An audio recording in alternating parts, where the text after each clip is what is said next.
विनय को क्या सुबह जाना रहता है ना किधर, वो मेडिसिन और उनके दवा और खाना वगैरह के लिए, तो उधर गया रहेगा।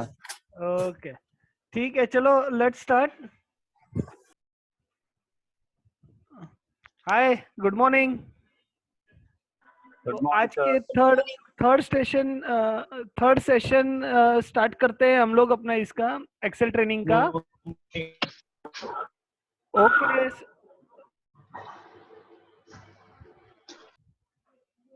हाँ, तो प्रीवियस 2 सेशंस जो थे उसका एक थोड़ा सा छोटा सा एक रिवीजन पहले देख लेते हैं।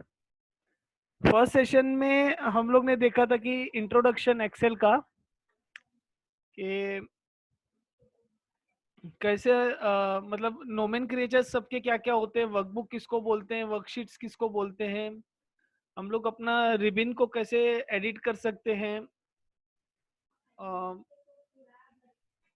क्विक एक्सेस टूल बार क्या होता है, मल्टीपल शीट्स नेविगेशन कैसे कर सकते हैं, ये हम लोग ने फर्स्ट में देखा था।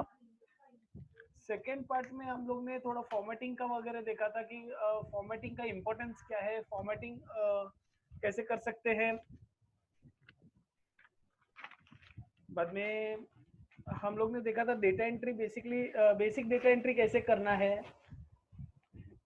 अलग अलग टेक्स्ट कैसा, टेक्स्ट क्या रहेगा, नंबर्स फॉर्मेट क्या रहता है, डेट फॉर्मेट क्या रहता है, वो सब हम लोग ने देखा था। फिर ऑटो फिल का एक छोटा सा फीचर हम लोग ने देखा था जिसको आगे हम लोग और कवर करेंगे। हम लोग ने दूसरा देखा था कि फॉर्मेटिंग को अलग अलग ऑप्शंस, जैसे उसको स्लैंट करना है, या तो फिर बोल्ड करना है, कलर करना है फॉर्मेटिंग को, फॉर्मेटिंग के अलग अलग शॉर्टकट्स क्या है, ये हम लोग ने देखा था। मतलब फॉर्मेट पेंटर का यूज कैसे करना है, ये हम लोग ने देखा था। तो आज अभी हम लोग सीधा आगे बढ़ते हैं जहाँ पे हम लोग एक्चुअल डेटा एंट्री कैसे करेंगे।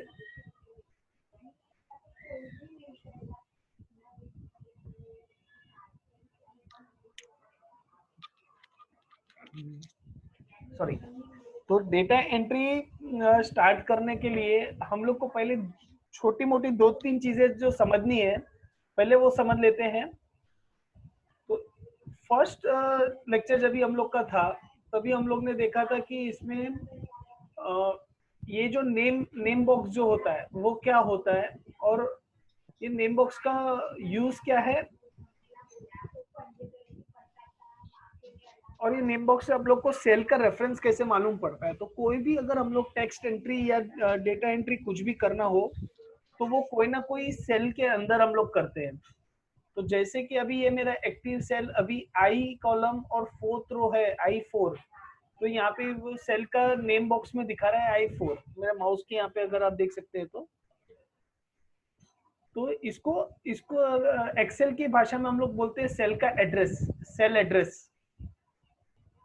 तो सेल के 2 टाइप के एड्रेस हो सकते हैं, एक तो सिंगल एड्रेस जो रहेगा वो, या तो फिर एक होता है उसका नाम, अगर हम लोग स्पेसिफाई कर दे तो नाम भी उसका एक एड्रेस हो जाता है। और दूसरा एक होता है कि हम लोग एक रेंज पूरा हम लोग, अभी समझ लीजिए यहाँ से मैं यहाँ पे भी इसको सिलेक्ट कर रहा हूँ, तो ये एक रेंज हो गया। तो ये रेंज क्या है, ये कितने, देखो अगर ऊपर आप देखेंगे तो ये 5 कॉलम्स और 9 रोज का एक रेंज है। नेम बॉक्स में अगर आप देखेंगे तो 9R इंटू 5C, मतलब 9 रोज है और 5 कॉलम्स है। तो ये एक रेंज हम लोग सिलेक्ट कर रहे हैं। अगर हम लोग को रेंज का नेमिंग बताना है कोई भी फॉर्मूला में या कहीं पे भी डेटा को रेफरेंस करना है हम लोग को, तो ये रेंज का नेमिंग क्या होगा, टॉप लेफ्ट फर्स्ट सेल, मतलब F3 ये रेंज का स्टार्टिंग हो गया, स्टार्टिंग पॉइंट है, और J11 ये रेंज का क्लोजिंग पॉइंट है। ये वाला जो है वो क्लोजिंग है, और वो ऊपर जो था वो ओपनिंग था। तो अगर मुझे इसको कहीं पे भी रेफरेंस में डालना है ना, तो मैं कैसे लिखूंगा, F3 और बीच में मैं कोलन डालूंगा और J7, J12 था, सॉरी, तो J12 तो ये मेरा एक रेंज था जो मैंने सिलेक्ट किया था। अगर हम लोग को देखना है कि ये क्या रेंज था, तो मैं इसको कॉपी करता हूँ, यहाँ पे नेम बॉक्स में भी उसको पेस्ट कर देता हूँ।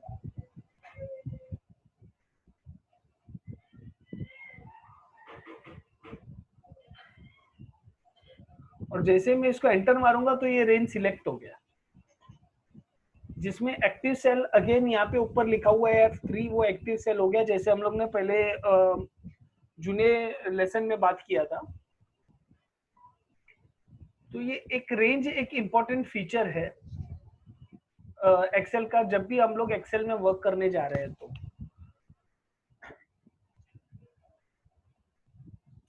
रेंज के अलावा ये एक छोटा सा नंबर था जो हम लोग ने एक छोटा सा रेंज लिया था। एक्सेल में आप पूरा कॉलम को भी रेंज ले सकते हो या पूरे रो को भी रेंज ले सकते हो।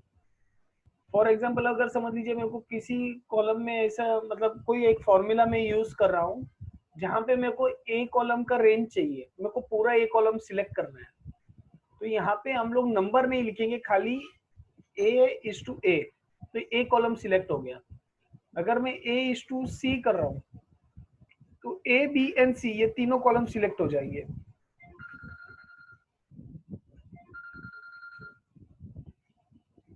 Excuse me, hello madam, group पे है।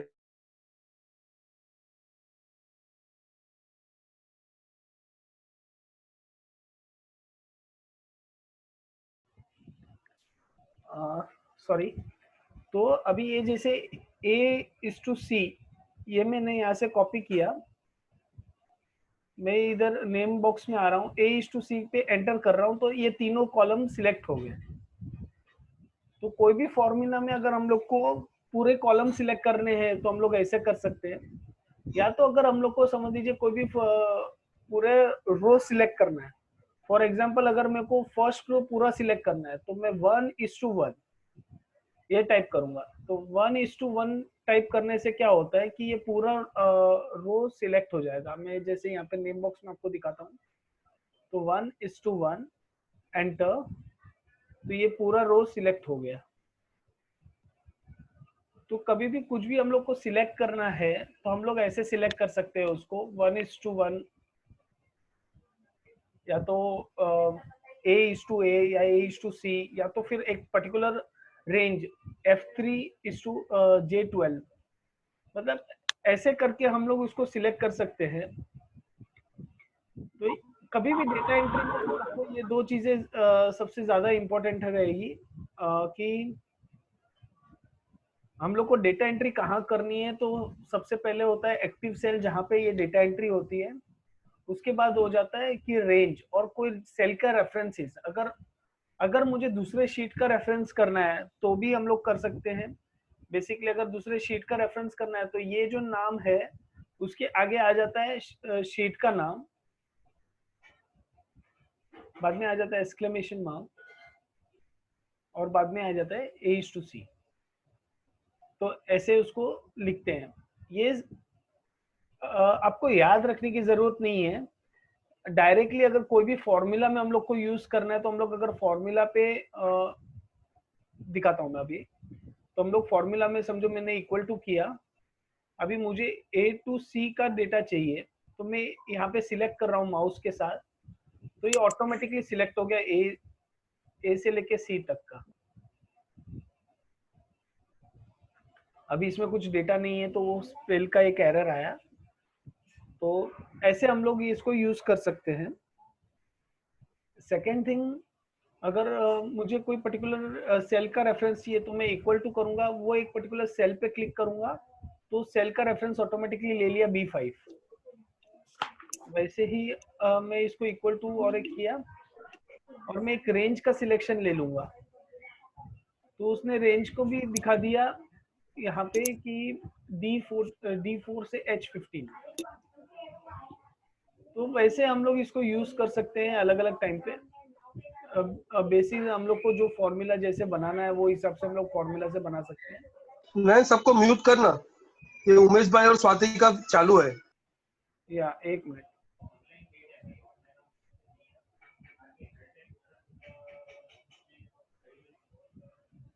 या तो कोई भी सेल हम लोग कभी भी डेटा एंट्री स्टार्ट कर सकते हैं, तो हम लोग को जरूरत होती है सेल के एड्रेस की, कि हम लोग कौन से सेल को रेफरेंस करने वाले हैं या तो कौन से सेल में डिटेल लिखने वाले हैं।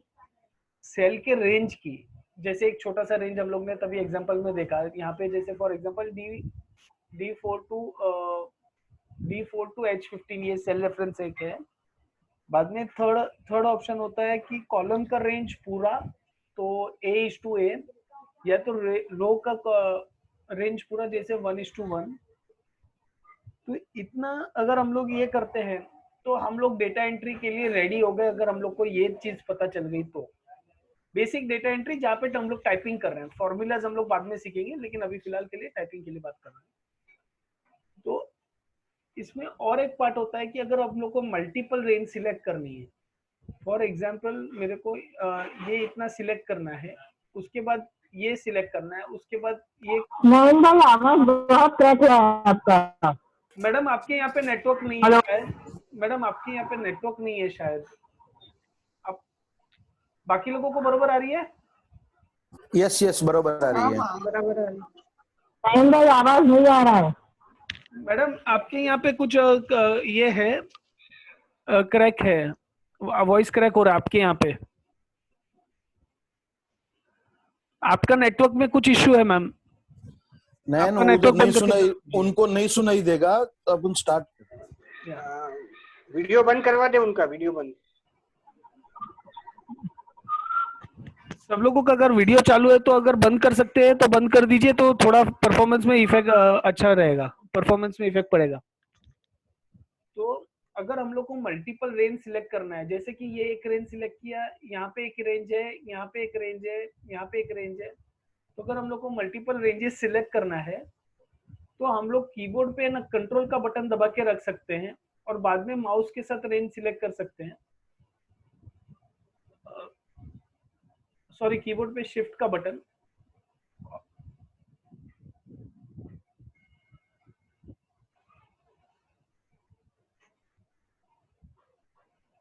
तो मैंने शिफ्ट का बटन दबाया था, ये इतना रेंज सिलेक्ट किया। बाद में अभी सॉरी, बाद में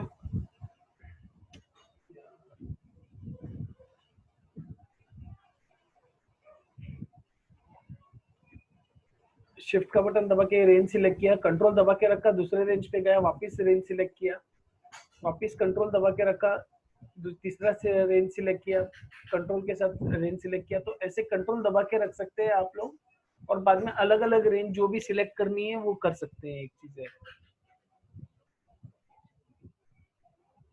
अगर हम लोग को मल्टीपल कॉलम्स पूरे सिलेक्ट करने हैं तो हम लोग ऐसा शिफ्ट दबा के कर सकते हैं। शिफ्ट दबा के यहाँ से यहाँ तक या यहाँ से यहाँ तक शिफ्ट दबा के रखेंगे तो कॉन्जिक्यूटिव पूरा का पूरा सिलेक्ट करेगा, और अगर कंट्रोल दबा के करेंगे तो वो एक एक बीच बीच में छोड़ के एक एक भी कर सकता है।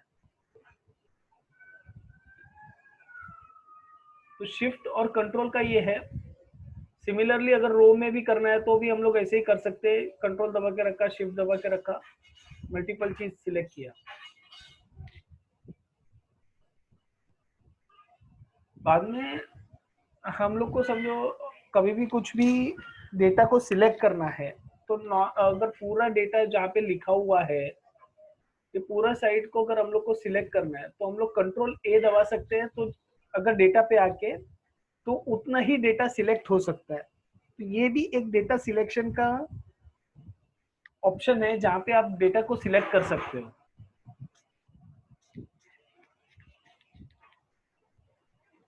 अभी मैं आपको बता रहा हूँ वर्कशीट्स पे। तो जैसे कि अभी हम लोग नीचे देख रहे हैं तो शीट 1 आपका ओपन है, यहाँ पे शीट 1 ये रहा। तो अभी मुझे समझ लीजिए ये शीट को रीनेम करना है, तो हम लोग कैसे कर सकते हैं? तो मैं इस पे डबल क्लिक करके नयन, ये शीट का नाम हम लोग चेंज कर सकते हैं। अगर इसको कलर करना है तो यहाँ पर राइट क्लिक करके टैब कलर, और आप उसको कलर कर सकते हो। मल्टीपल शीट्स अगर हम लोग को ऐड करनी है तो आप यहाँ पे प्लस का साइन है वो दबा सकते हैं, या कंट्रोल प्लस सॉरी, या तो आप इधर इंसर्ट ऊपर इंसर्ट में जाके इंसर्ट शीट, यहाँ से भी आप शीट ऐड कर सकते हैं, या जो शीट है उसके उसको राइट क्लिक करके हम लोग यहाँ पे भी इंसर्ट करके यहाँ पे भी इंसर्ट कर सकते हैं। तो यहाँ पे भी आपको इंसर्ट शीट्स का ऑप्शन मिलता है। यहाँ पे दूसरे भी बहुत सारे ऑप्शन हैं, जैसे वर्कशीट है और चार्ट। ये बेसिकली दो टाइप के स्प्रेडशीट के फॉर्मेट है जो अवेलेबल रहते हैं, और कुछ टेम्पलेट्स माइक्रोसॉफ्ट की तरफ से मिलते हैं। जैसे कि हम लोग को समझ लीजिए कुछ एक बिल का एक टेम्पलेट चाहिए, इनवॉइस का फॉर्मेट चाहिए, तो हम लोग यहाँ से वो इनवॉइस का फॉर्मेट सिलेक्ट करके ओके कर सकते हैं। तो इंटरनेट से वो फॉर्मेट डाउनलोड करेगा और आपको यहाँ पे डायरेक्ट बना के दे देगा। तो ऐसे आप सिलेक्शन कर सकते हैं, शीट्स का ये कर सकते हैं। Sheet merging I think so मैंने लास्ट पार्ट में कवर किया था कि अगर हम लोग को 2-3 शीट्स को हम लोग ग्रुप कर सकते हैं यहाँ से। तो जब भी हम लोग यहाँ पे ग्रुप करते हैं, मल्टीपल कंट्रोल दबा के शीट्स पे क्लिक करेंगे तो ऊपर नाम में भी ग्रुप लिखा हुआ आ जाता है। आप देखेंगे तो ग्रुप 1 ग्रुप लिखा हुआ है, तो मतलब मल्टीपल शीट्स को हम लोग ने ग्रुप किया हुआ है। जैसे हम लोग ने इंसर्ट किया वैसे ही हम लोग डिलीट भी कर सकते हैं। तो अभी मुझे समझ लीजिए मल्टीपल सारी शीट्स डिलीट करनी है, तो मैं यहाँ पे आऊंगा, इसको ग्रुप कर दिया, और अभी एक साथ में मैं इसको राइट क्लिक करके डिलीट जैसे ही क्लिक करूंगा तो ये सबकी सब शीट्स डिलीट हो जाएंगी। शीट्स डिलीट होने के बाद हम लोग शीट्स को रिकवर नहीं कर सकते अनलेस कि हम लोग वो फाइल को डोंट सेव करके बंद कर दे। अगर एक बार भी हम लोग ने ऊपर से सेव कर दिया तो ये शीट जो डिलीट हो गई उसको रिकवर नहीं हो पाएगा। तो कभी भी डिलीट कर रहे हैं तो एकदम ध्यान देके कीजिएगा। तो अभी मैंने समझ लीजिए ये सारी शीट्स डिलीट कर दी। अभी जैसे हम लोग शीट्स नई नई ओपन करते हैं वैसे ही हम लोग डेटा में कॉलम को भी या रो को भी या तो पर्टिकुलर सेल्स को भी हम लोग इंसर्ट कर सकते हैं, डिलीट कर सकते हैं। तो फॉर एग्जांपल मैं यहाँ पे एक डेटा बनाता हूँ।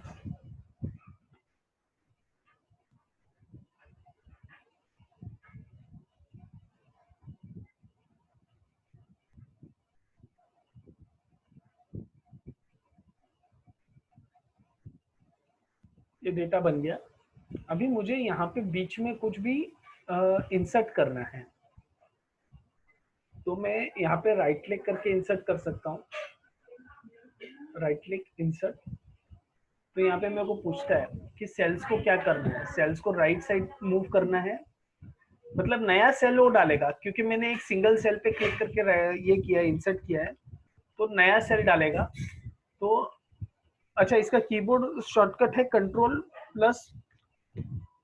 और प्लस, ये दो, प्लस का जो साइन है वो है और प्लस कंट्रोल, तो ये दोनों को हम लोग ने एक साथ में दबाया तो यहाँ पे ये इंसर्ट का डायलॉग बॉक्स ओपन हुआ। ये बता रहा है right side down, shift cell right, shift cell down, entire row insert करो या एंटायर कॉलम इंसर्ट करो। तो मैं आपको दिखाता हूँ अभी राइट इंसर्ट करने से क्या होगा। तो जो भी डेटा है हमारा, यहाँ पे बीच में एक सेल आ गया, जो भी डेटा था वो राइट साइड पे मूव हो गया। इसको कंट्रोल Z करता हूँ। अभी मैं उसको समझ लीजिए शिफ्ट सेल डाउन करता हूँ, तो सब सेल्स एक एक नीचे हो गए, बीच में एक सेल ऐड हो गया।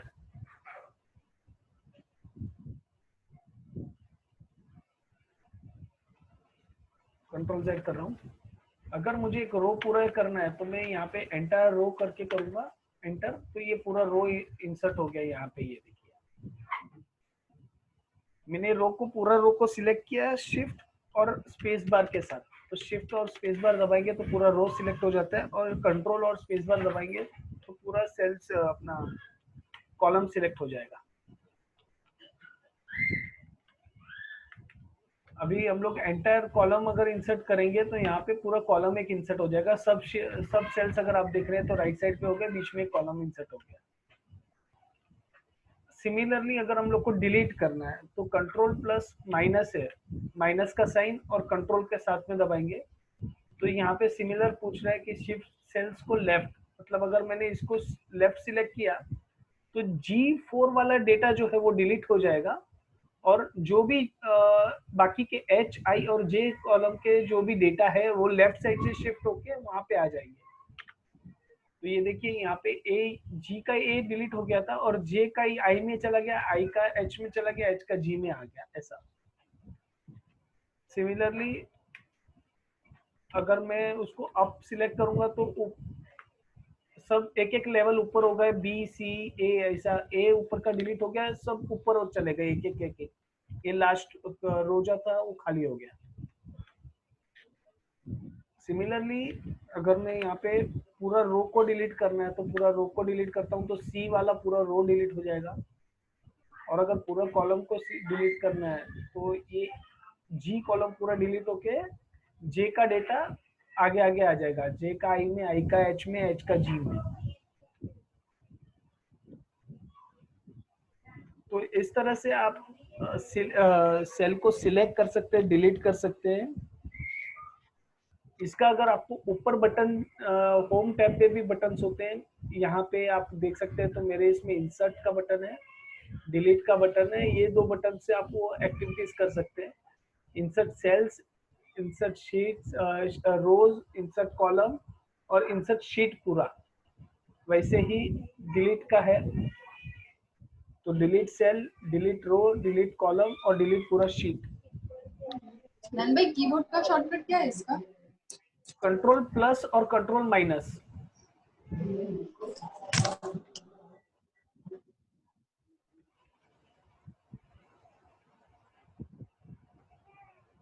बाद में अभी मैं यहाँ पे 3-4 सेल्स को ऐड किया। हाँ जी, इसमें अगर कंटिन्यू समझो ये रो वगैरह ऐड करना है तो कुछ शॉर्टकट है क्या? कंट्रोल आप बोल रहे हो, कंट्रोल प्लस आप यूज करके यूज कर सकते हैं। जैसे मैं आपको भी दिखाता हूँ। अगर आपने यहाँ पे ना समझ लीजिए ये अभी डेटा को पहले डेटा डाल देते हैं।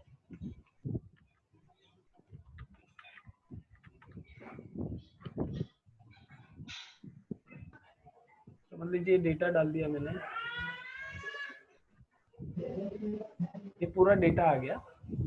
अभी मुझे समझ लीजिए 5 रो ऐड करना है तो मैं यहाँ पे 5 रो को सिलेक्ट करता हूँ या 7 रो। अभी फिलहाल मैंने 7 सिलेक्ट किया है। 7 को सिलेक्ट करूंगा और कंट्रोल और प्लस दबा रहा हूँ तो यहाँ पे बता देगा कि क्या करना है। तो मैं ऐड रो करूंगा, एंटायर रो, तो यहाँ पे 7 रो ऐड हो गई।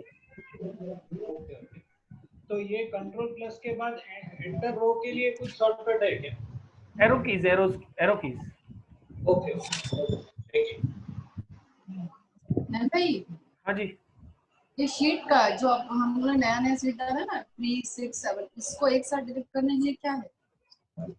उसको सिलेक्ट करने का, कंट्रोल दबा के रखने का और माउस से सिलेक्ट करते जाने का। तो ये ऊपर यहाँ पे ग्रुप लिखा हुआ आ जाएगा। ऊपर नाम में देखिए बुक 1 डैश ग्रुप। तो ग्रुप मतलब होता है कि ये सारे शीट्स अभी ग्रुप हो गई है। अभी जो भी हम लोग एक्टिविटी करेंगे वो तीनों शीट पे एक साथ में होगा। अगर मैं यहाँ पे कुछ लिखता हूँ, नयन लिखा मैंने, तो ये तीनों शीट एक साथ में तीनों शीट पे दिखाएगा नयन नयन नयन। जो शीट में सिलेक्ट करूंगा वो शीट पे लिखा हुआ आ गया। अगर मैं यहाँ पे कुछ समझ लीजिए फॉर्मेटिंग करता हूँ, येलो कलर कर दिया, तो ये तीनों शीट पे येलो कलर हो गया। सिमिलरली मैं राइट क्लिक करके डिलीट करूंगा तो ये तीनों शीट एक साथ में डिलीट हो जाएगी।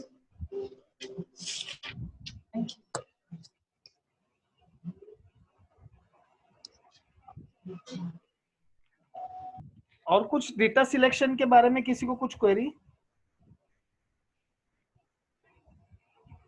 ठीक है, तो अभी आगे चलते हैं।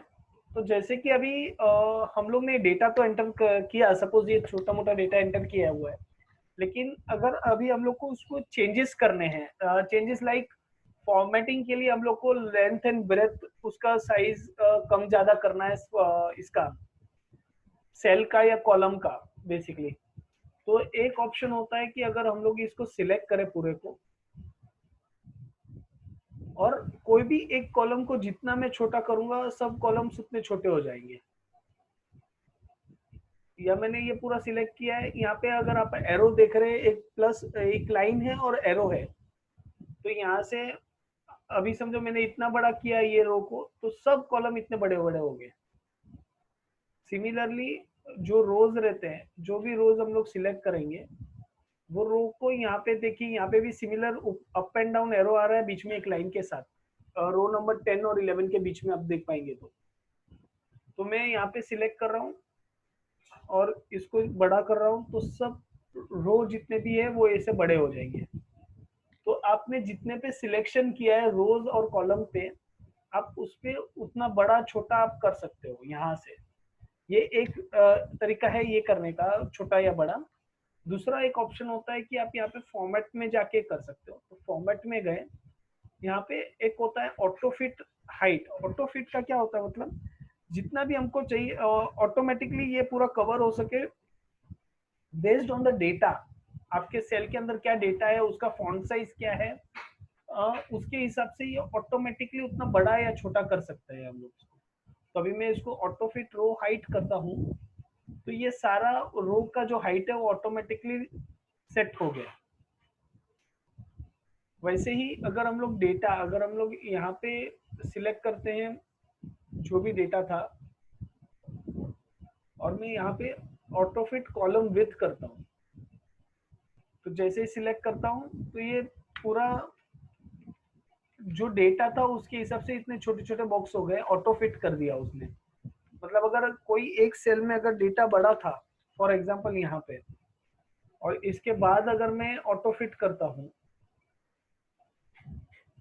तो जो भी बड़ा नाम था, मतलब बड़ा डेटा था, उसके हिसाब से पूरे कॉलम को वो ऑटो फिट कर देगा। तो यहाँ पे आप देखेंगे तो ये नयन वाला जहाँ पे मैंने टाइप किया था वो थोड़ा बड़ा कॉलम हो गया, बाकी सबका जो डेटा है उतना ही कॉलम बढ़ गया।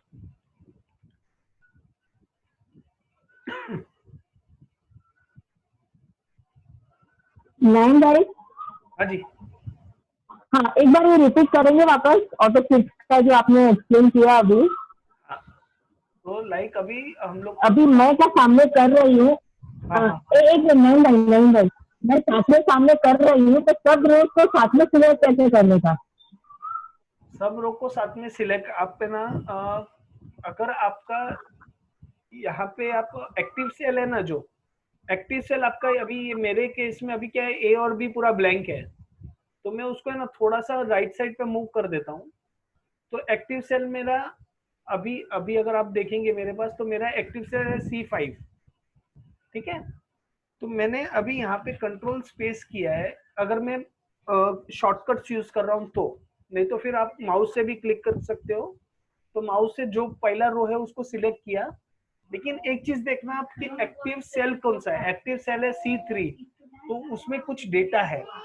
अभी कंट्रोल शिफ्ट दबा के मैंने डाउन एरो दबाया, तो जितने भी रोज कॉन्जिकेटिव है, बीच में ब्लैंक रो नहीं, जो लाइन में जितने भी रोज है वो सारे सिलेक्ट हो जाएंगे। तो अभी ये पूरा सिलेक्ट किया, और अभी हम लोग इसको फॉर्मेट पे गए, हाइट का चेंज करना है तो हाइट, अगर हम लोग मैन्युअली भी स्पेसिफाई कर सकते हैं हाइट को, तो यहाँ पे मैन्युअली स्पेसिफाई करना है या ऑटो फिट करना है हमारे ऊपर है। तो मैंने auto fit height row height दिखाया था आवाज फॉर्मेट में नहीं आ जाके। रहा है, आवाज ओके, एन आवाज बरोबर आ रहा है, उधर नेटवर्क का प्रॉब्लम है। अच्छा ठीक है सर। तो अभी यहाँ पे मैं फॉर्मेट में गया, होम टैब में फॉर्मेट, ऑटो फिट हम लोग ने देखा कि वो ऑटोमेटिकली जो सेल का हाइट है वो ऑटो फिट के हिसाब से ऑटोमेटिकली ले लेगा। और अगर हम लोग को स्पेसिफाई करना है तो हम लोग स्पेसिफाई भी कर सकते हैं। तो जैसे ही रो हाइट पे मैंने क्लिक किया, तो अभी जो हाइट है वो 13 पिक्सल है, तो 13 दिखा रहा है ऑटोमेटिकली। मैं समझ लीजिए उसको 20 करता हूँ, तो 20 करके एंटर मारा, तो ऑटोमेटिकली पूरा सबका जो भी डेटा था वो पूरा सबका वही कॉलम, जितना सिलेक्टेड कॉलम था उसी का होगा, तो उसी का ऑटोमेटिकली 20 पॉइंट्स का हाइट हो गया ऑटोमेटिकली। तो जी मैडम, आपको समझा?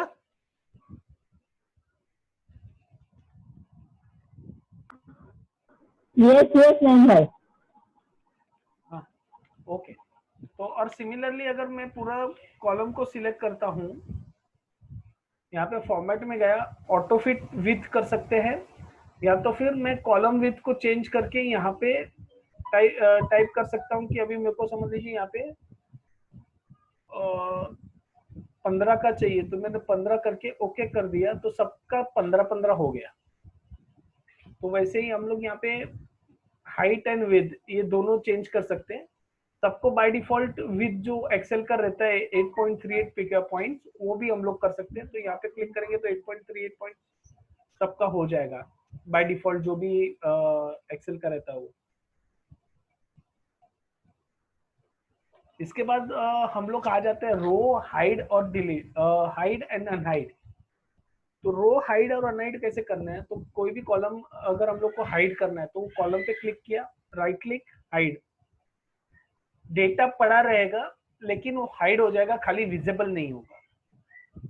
तो ये कॉलम अपना जो कॉलम था उसको हाइड कर दिया। सिमिलरली अगर हम लोग को रो को हाइड करना है तो रो पे राइट क्लिक किया, हाइड, ऐसा कर सकते हैं। तो ये अगर आप यहाँ पे नंबर देखेंगे तो 6 के बाद 8 दिखा रहा है और बीच में एक डबल लाइन दिखा रहा है, मतलब कुछ हिडन है।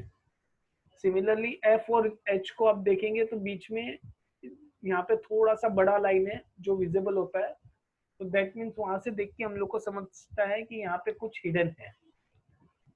उसको अनहाइड करने के लिए हम लोग उसको क्लिक कर सकते हैं। यहाँ पे देखिए जैसे ही माउस ओवर कर रहे हैं तो 2 लाइन वाला आ जाता है, 2 एरो, तो मैं उसको क्लिक करके बड़ा कर सकता हूँ तो ये विजिबल हो गया। सेकेंड ऑप्शन है कि मैं ये दोनों कॉलम को भी सिलेक्ट करूँ, राइट क्लिक करूँ, अनहाइड कर दूँ, तो ये अनहाइड हो गया। सिमिलरली रो सिलेक्ट किया, राइट क्लिक किया, अनहाइड किया, तो ये अनहाइड हो गया। इसका होम टैब में यहाँ पे फॉर्मेट के अंदर है ऑप्शन, तो यहाँ पे मैं देखिए विजिबल में हाइड अनहाइड ये रहा। तो यहाँ पे इसको सिलेक्ट करेंगे तो hide rows, hide columns, hide sheet, unhide rows, unhide column और अनहाइड शीट, ये ऑप्शन है यहाँ पे। तो मैं अगर यहाँ पे समझ लीजिए और एक शीट बना रहा हूँ, अभी शीट नंबर 9, इसको मेरे को हाइड और अनहाइड करना है, तो मैं यहाँ पे ऊपर फॉर्मेट्स के इसमें से यूज करके भी उसको अनहाइड कर सकता हूँ। फॉर्मेट, हाइड एंड अनहाइड और हाइड शीट। तो ये शीट 9 हाइड हो गया, यहाँ पे दिख नहीं रहा है। या तो अनहाइड करना तो मैं सेम राइट क्लिक करके अनहाइड करके वो ऑप्शन देगा कौन सा शीट है, तो वो शीट सिलेक्ट करके अनहाइड कर सकते हैं। सिमिलरली ऊपर से फॉर्मेट के कॉलम से भी हम लोग अनहाइड कर सकते हैं। और एक ऑप्शन रहता है नीचे का, ये राइट क्लिक करके, तो इन दोनों हिसाब से हम लोग उसको शीट को हाइड और अनहाइड कर सकते हैं।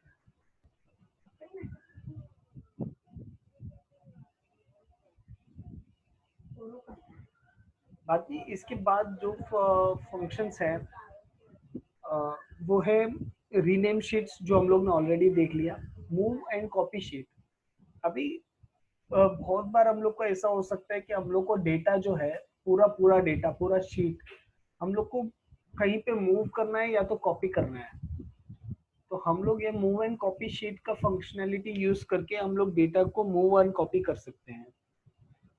तो जैसे कि अभी समझ लीजिए शीट 3 है, मेरे को इसको 9 और 10 के बीच में मूव करना है। तो मैं इसको कंट्रोल दबा के रखा, यहाँ पे माउस क्लिक किया, और जैसे ही अगर आप देखेंगे ऊपर तो एक छोटा सा एरो आ गया ब्लैक कलर का और शीट का आइकन हो गया।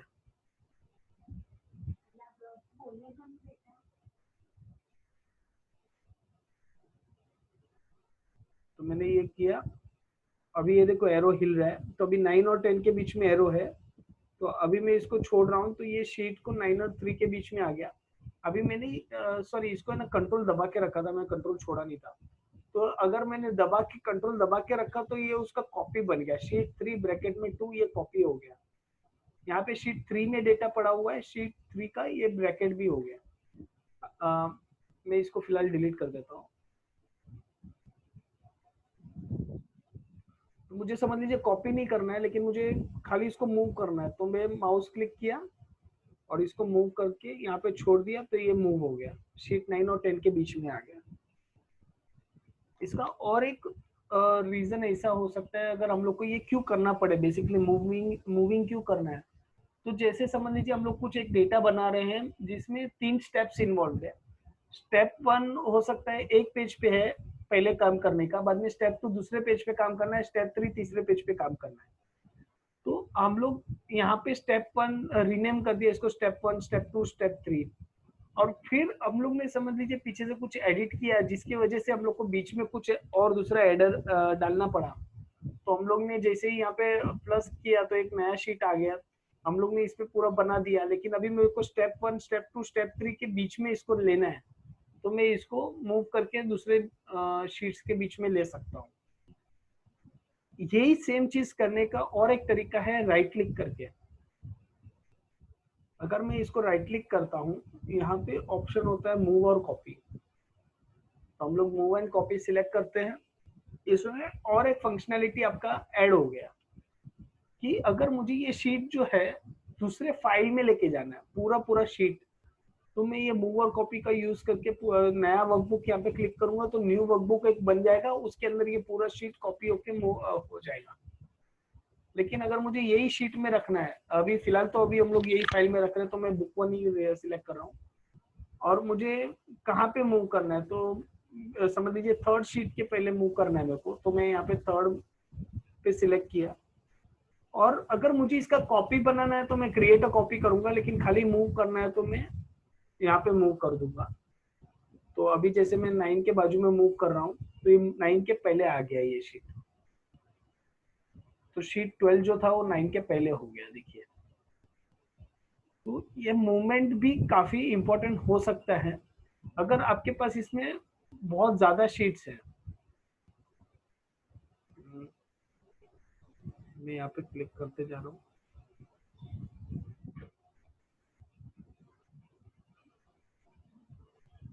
अभी फॉर एग्जांपल मेरे पास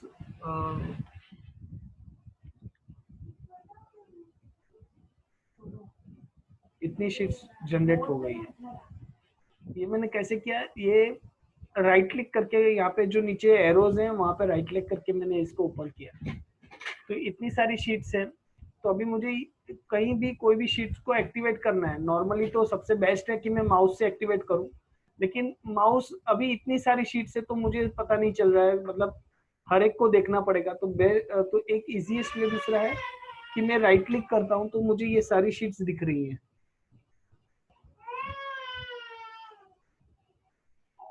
इसके बाद सिमिलरली अगर मुझे मूव और कॉपी करनी है कोई शीट, अभी जैसे शीट 20 है, इसको मेरे को सबसे पहले लेके जानी है, तो मैं राइट क्लिक करूंगा, मूव एंड कॉपी, यहाँ पे सबसे आगे 12 नंबर है उसके वहां पे मैंने डाल दिया, तो ये आगे मूव हो गई। आप इस एरो से भी इसको मूव करके बाद में आपको जो शीट सिलेक्ट करनी है वो एक कर सकते हैं। तो this is one of the option.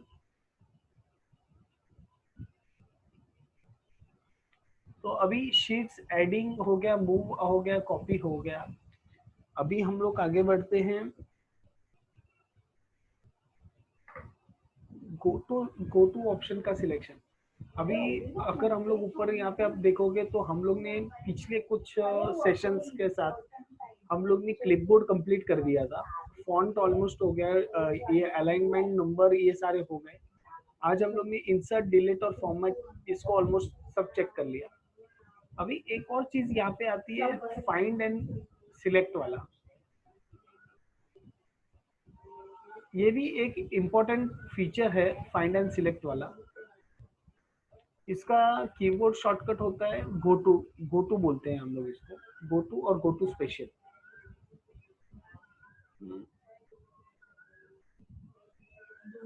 मेरा डेटा था शीट 3 में, ये रहा। तो अभी गो टू स्पेशल कभी यूज कर सकते हैं हम लोग। समझ लीजिए मुझे यहाँ पे एक डेटा में क्रिएट कर रहा हूँ, ये तो टेक्स्ट हो गया। इसके बाद यहाँ पे नंबर क्रिएट करता हूँ,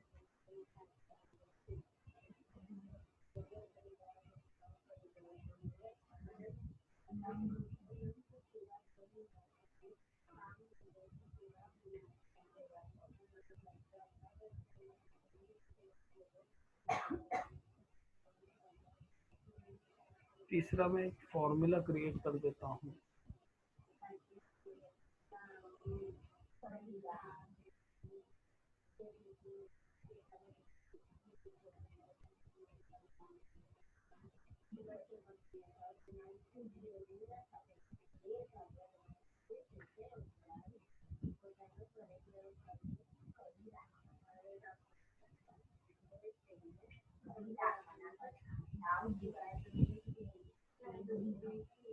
तो अभी ये हो गया, अभी एक डेटा मैंने रेडी कर दिया। अभी क्या होता है कि बहुत बार हम लोग को कुछ सिलेक्शन करना है, लेकिन हम लोग को पता नहीं है कि मतलब वो कहाँ पे, या तो डेटा बहुत बड़ा है और हम लोग को वहाँ पे फाइंड आउट करने के लिए कुछ इशू आ रहे हैं। तो वो केस में हम लोग कैसे कर सकते हैं, तो हम लोग ये फाइंड और सिलेक्ट, इसके अंदर गो टू, ये एक अच्छा ऑप्शन है, गो टू स्पेशल, ये एक अच्छा ऑप्शन है जहाँ पे हम लोग सिलेक्शन कर सकते हैं। तो मैं यहाँ पे कीबोर्ड शॉर्टकट है उसका F5, तो हम लोग कहीं पे भी सिलेक्ट करके कोई भी डेटा सेल पे क्लिक करके F5 कर सकते हैं। तो यहाँ पे गो टू आया ऑप्शन, और यहाँ पे नीचे लिखा है go to special. Go to option क्यों यूज होता है, अगर मुझे कोई पर्टिकुलर सेल पे जाना है, तो जैसे हम लोग यहाँ पे नेम में स्टार्टिंग में देखा, नेम में हम लोग ने अगर A3 से लेके A5 सिलेक्ट किया था, तो A3 से A5 पूरा सिलेक्ट हो जाता है। तो ये सिमिलर गो टू ऑप्शन भी वही काम करता है, लेकिन इसमें एक चीज एड ऑन है, गो टू स्पेशल। अगर हम लोग इसमें गो टू स्पेशल पे क्लिक करते हैं, तो यहाँ पे ये एक नया डायलॉग बॉक्स ओपन हुआ। ये डायलॉग बॉक्स के अंदर की ये जो सारी चीजें हैं, ये बहुत इंटरेस्टिंग है। तो अगर मुझे कोई ऐसे सेल्स को सिलेक्ट करना है जिसमें अंदर नोट्स है, तो हम लोग इसको यूज कर सकते हैं। नोट्स से तो खाली ऐसी चीजें सिलेक्ट हो जाएंगी जहाँ पे नोट्स सिलेक्ट हुआ है। कॉन्स्टेंट्स जैसे ही मैंने क्लिक किया, तो नीचे यहाँ पे कॉन्स्टेंट्स में अगर हम लोग को बोलेंगे कि नंबर्स ढूंढने हैं, टेक्स्ट ढूंढनी है, लॉजिकल ढूंढने हैं या एरर्स ढूंढने हैं, तो ये हम लोग फाइंड कर सकते हैं। सिमिलरली फॉर्मूला में भी हम लोग यही सब चीजें फाइंड कर सकते हैं। इसके बाद ब्लैंक्स अगर कुछ रहेंगे और हम लोग को वो सिलेक्ट करने हैं, तो वो कर सकते हैं। पूरा रीजन हम लोग ढूंढ सकते हैं, या तो करंट रीजन या करंट एरे फॉर्मूलाज अगर हम लोग के शीट में होंगे, तो एरे फॉर्मूला से भी हम लोग को ढूंढ सकते हैं। यहाँ पे ऑब्जेक्ट्स मतलब अगर मेरे शीट पे कहीं पे चार्ट है या तो फिर कहीं पे इमेजेस है, तो उसको एक्सेल ऑब्जेक्ट नाम देता है, तो वो हम लोग ढूंढ सकते हैं। रो डिफरेंस, कॉलम डिफरेंसेस, अगर कुछ हम लोग को डिफरेंस फाइंड आउट करना है तो उसके लिए रहते हैं। प्रेसिडेंस एंड डिपेंडेंस, ये दो चीजें क्या होती है कि अगर मेरा फॉर्मूला किस पे निर्भर है, तो वो प्रेसिडेंट एंड डिपेंडेंट हो गया। तो अगर मैं फॉर्मूला किस पे डिपेंडेंट है या ये सेल पे कौन सा डिपेंडेंट है, ये उसको हाईलाइट कर देगा। लास्ट सेल तो मतलब डायरेक्ट लास्ट सेल पे चला जाएगा। बाद में खाली विजिबल सेल्स को सिलेक्ट करना है, तो खाली विजिबल सेल को सिलेक्ट कर सकते हैं। Conditional formatting and data validation को भी सिलेक्शन कर सकते हैं, जो कि आगे मैं आपको बताऊंगा कि कैसे अप्लाई करना है। तो अभी मैंने ये डेटा को पूरा सिलेक्ट किया। यहाँ पे मैं बीच में चाहिए तो कुछ एरर्स बना देता हूँ, तो वो भी आपको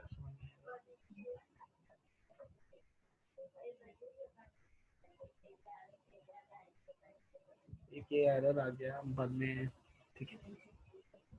तो अभी मैं इसको सिलेक्ट किया पूरे रेंज को, F5 दबाया, गो टू, और स्पेशल इस पे क्लिक करके स्पेशल पे गया। तो अभी फॉर एग्जांपल मुझे खाली टेक्स्ट ढूंढने हैं, तो मैं कंस्टेंट्स क्लिक करता हूँ, और मुझे समझ लीजिए टेक्स्ट पे कुछ काम करना है, इसके लिए मैं खाली टेक्स्ट ढूंढ रहा हूँ। तो मैंने सब खाली कॉन्स्टेंट्स पे क्लिक किया, टेक्स्ट पे क्लिक करके ओके कर रहा हूँ, तो ये सारे टेक्स्ट सिलेक्ट हो गए। अभी मुझे यहाँ पे समझ लीजिए कुछ फॉर्मेटिंग करना था, तो मेरे को इसको समझ लीजिए कलर चेंज करना था, तो मैंने सारे टेक्स्ट सिलेक्ट हो गए। अभी मैंने कलर चेंज कर दिया, तो आप देखेंगे कि जितने भी टेक्स्ट है सब पे कलर चेंज हो गया।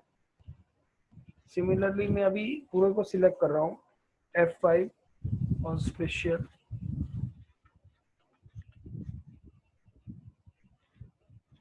अभी मुझे समझ लीजिए कॉन्स्टेंट्स में जाके नंबर्स सिलेक्ट करने हैं। तो मैंने जैसे ही सिलेक्ट किया, तो नंबर्स सब सिलेक्ट हो गए। लास्ट कॉलम में आपको नंबर दिख रहे हैं, लेकिन वो नंबर नहीं है, वो फॉर्मूलाज है, इसके लिए उसने उसको सिलेक्ट नहीं किया। तो जहाँ पे मैंने यहाँ पे कॉन्स्टेंट्स सिलेक्ट किया था, मैंने यहाँ पे रखा था कि मेरे को कॉन्स्टेंट्स में मेरे को नंबर चाहिए। तो जो भी डेटा जहाँ पे कुछ भी फॉर्मूला नहीं है, कुछ भी एरर्स नहीं है, कुछ भी नहीं है, लेकिन खाली नंबर्स हैं, तो वो डेटा वो सिलेक्ट करेगा। तो ये डेटा उसने सिलेक्ट कर दिया। अभी मुझे अगर इसको कुछ और चेंजेस करने, फॉर्मेटिंग करने, तो मैं कर सकता हूँ। मैं वापस पूरा डेटा को सिलेक्ट करता हूँ, F5 को सिलेक्ट किया, स्पेशल को क्लिक किया। अभी यहाँ पे मुझे समझ लीजिए चाहिए कि मैं फॉर्मूलाज को सिलेक्ट करूँ, कुछ भी होगा तो चलेगा लेकिन एरर नहीं चाहिए फॉर एग्जांपल मेरे को। तो मैंने सिलेक्ट किया तो सारे फॉर्मूला सिलेक्ट हो गए एक्सेप्ट कि वो एरर वाला। अगर मैं इसको कलर करूंगा तो आप देखेंगे कि वो एरर को कलर नहीं हो रहा है, तो एरर उसने सिलेक्ट नहीं किया था। वापस मैं F5 पे कर रहा हूँ, स्पेशल पे गया। अभी मुझे खाली एरर्स को कलर टिक करना है कि मेरे को खाली एरर्स ये शीट पे कितने हैं वो सारे एरर्स को सिलेक्ट हो जाए और मैं उस पर कुछ काम कर सकूं। तो जैसे अभी ये एरर सिलेक्ट हो गया तो मैं उसको मल्टीपल दूसरा कलर भी दे सकता हूँ।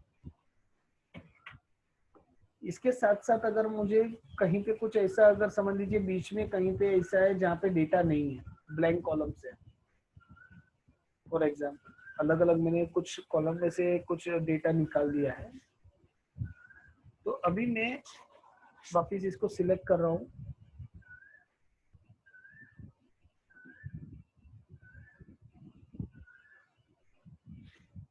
F5 go to special.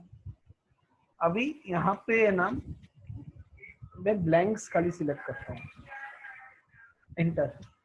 तो यहाँ पे ऑटोमेटिकली सारे ब्लैंक सिलेक्ट हो गए। मुझे ये ब्लैंक में समझ लीजिए लिखना है नॉट अवेलेबल NA। तो मैं जैसे ही एंटर करूंगा तो सारे ब्लैंक्स में NA टाइप हो जाएगा।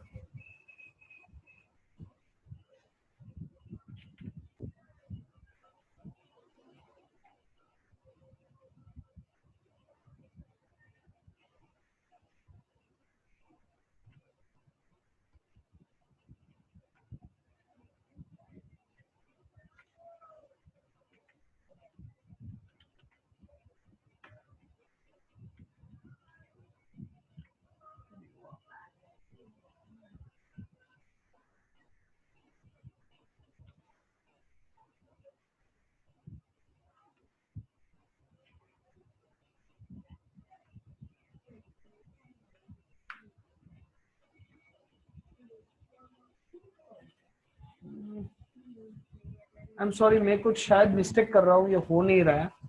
बट ये सारे को सिलेक्ट करके, ब्लैंक को सिलेक्ट करके हम लोग डेटा एंटर कर सकते हैं। अच्छा हाँ सॉरी, डेटा को हम लोग कॉपी पेस्ट कर सकते हैं। I am sorry. तो जैसे कि मैंने यहाँ पे NA लिखा है, इसको मैं कॉपी करता हूँ। मैं ये पूरे सिलेक्शन को सिलेक्ट किया, F5 गो टू स्पेशल, सारे ब्लैंक्स को क्लिक किया, ओके किया तो सब ब्लैंक सिलेक्ट हो गए। अब मैंने पेस्ट का बटन दबाया तो सब जगह पे NA आ गया। तो जहां जहां पे ब्लैंक था वहां पे NA सिलेक्ट हो गया ऑटोमेटिकली।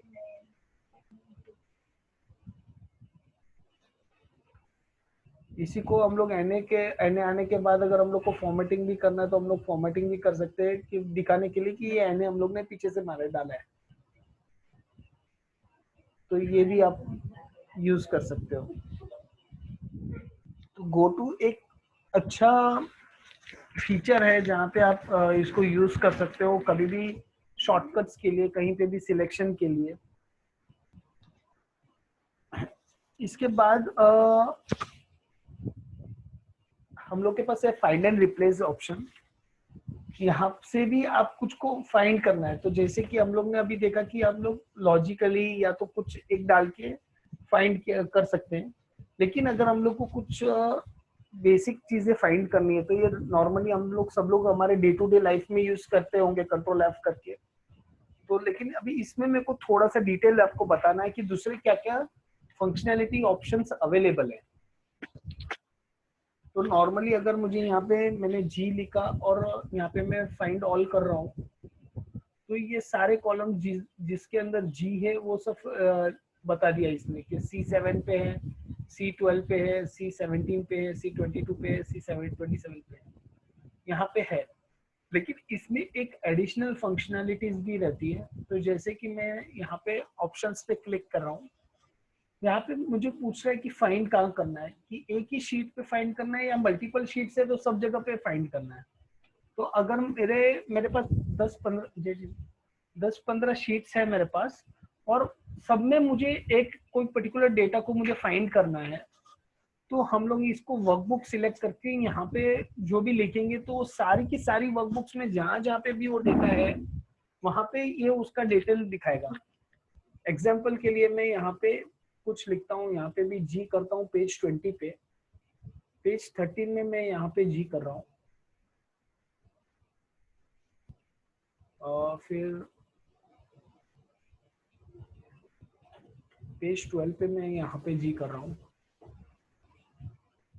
पेज 15 पे मैं यहाँ पे राइट हैंड साइड पे जी कर रहा हूँ। अभी मैं फाइंड ऑल करता हूँ यहाँ पे वर्कबुक करके, तो देखिए इतने सारे आ गए, शीट 20, शीट 12, शीट 13, शीट 3 पे इतने सारे, और लास्ट में शीट 15 पे ये। तो एक ये ऑप्शन है, हम लोग सिलेक्ट कर सकते हैं कि हम लोग को फाइंड कहाँ पे करना है। सेकेंड, हम लोग को अगर उसको फॉर्मूलाज के अंदर फाइंड करना है या तो फॉर्मूला की वैल्यूज के अंदर फाइंड करना है, तो वो भी हम लोग कर सकते हैं। फॉर एग्जाम्पल यहाँ पे 1 2 3 एक यहाँ पे लिखा हुआ है, एक यहाँ पे लिखा हुआ है, एक 26 रो पे है, एक 14 रो पे है। मैं यहाँ पे 1 2 3 लिखता हूँ और फाइंड ऑल करता हूँ, तो इसने खाली एक ही फाइंड किया जो कि है 26 नंबर वाला। उसने ऊपर वाला जो है 14 नंबर वाला फाइंड नहीं किया, क्योंकि उसने इसको फॉर्मूला पकड़ा हुआ है। फॉर्मूला क्या होता है कि ये 12 और 111 को ढूंढ रहा है, ना कि 1 2 3 इसको 1 2 3 पकड़ रहा है। तो वो चेंज करने के लिए हम लोग यहाँ पे लुक इन फॉर्मूलाज की जगह पे लुक इन वैल्यूज कर देंगे, और बाद में फाइंड ऑल करेंगे तो आपको दोनों दिखेगा, मतलब वो फॉर्मूला का फाइनल वैल्यू क्या था और बाद में उसको फाइंड आउट करना। तो ये लुक इन वैल्यूज बहुत काम का है, आप इसको भी यूज कर सकते हैं। और एक चीज आप लोग यूज कर सकते हैं फाइंड एंड रिप्लेस के इसमें ही, अगर मेरे को फाइंड करना है कि मेरे को फॉर्मेटिंग के साथ फाइंड करना है, कि लाइक अभी ये केस में कौन से ऐसे सेल्स है जो ग्रीन कलर के हैं, क्योंकि मुझे पता है कि ग्रीन कलर में मैंने एरर मार्क किया था, तो मैं यहाँ पे फॉर्मेट पे क्लिक कर सकता हूँ, फिल, और बाद में ग्रीन कलर, ये रहा, और ओके करूंगा और फाइंड ऑल करूंगा। सॉरी, तो इसको नहीं मिला। मैं फॉर्मेटिंग के लिए, हो सकता है मेरा फॉर्मेटिंग कुछ अलग हो, वहां पे कलर अलग अलग चॉइस है, तो मैं यहाँ से और भी एक काम कर सकता हूँ, मैं यहाँ से चूज फॉर्मेट सेल कर सकता हूँ, जहाँ पे मेरे को चूज करने के लिए मिलेगा कि मेरे को कौन सा फॉर्मेट सिलेक्ट करना है। तो मैंने ये ग्रीन का फॉर्मेट सिलेक्ट किया तो ये ऑटोमेटिकली इसमें आ गया। अभी मैं फाइंड ऑल कर रहा हूँ,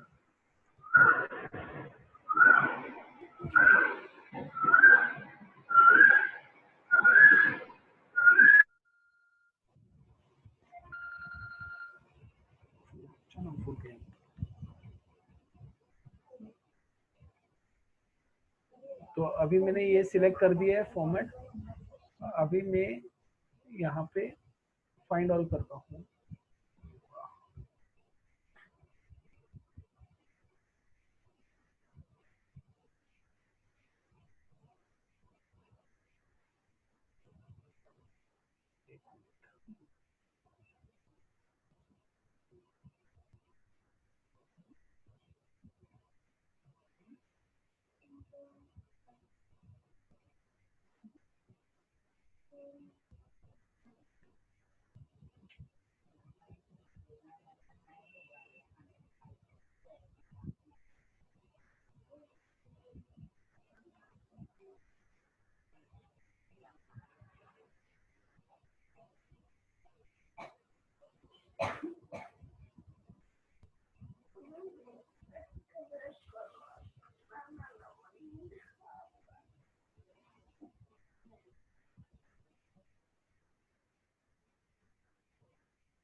नहीं हो रहा है, शायद मैं कहीं पे कुछ मिस्टेक कर रहा हूँ। मैं वापस इस पे नेक्स्ट टाइम आपको दिखाता हूँ ये कैसे कर सकते हैं हम लोग इसको।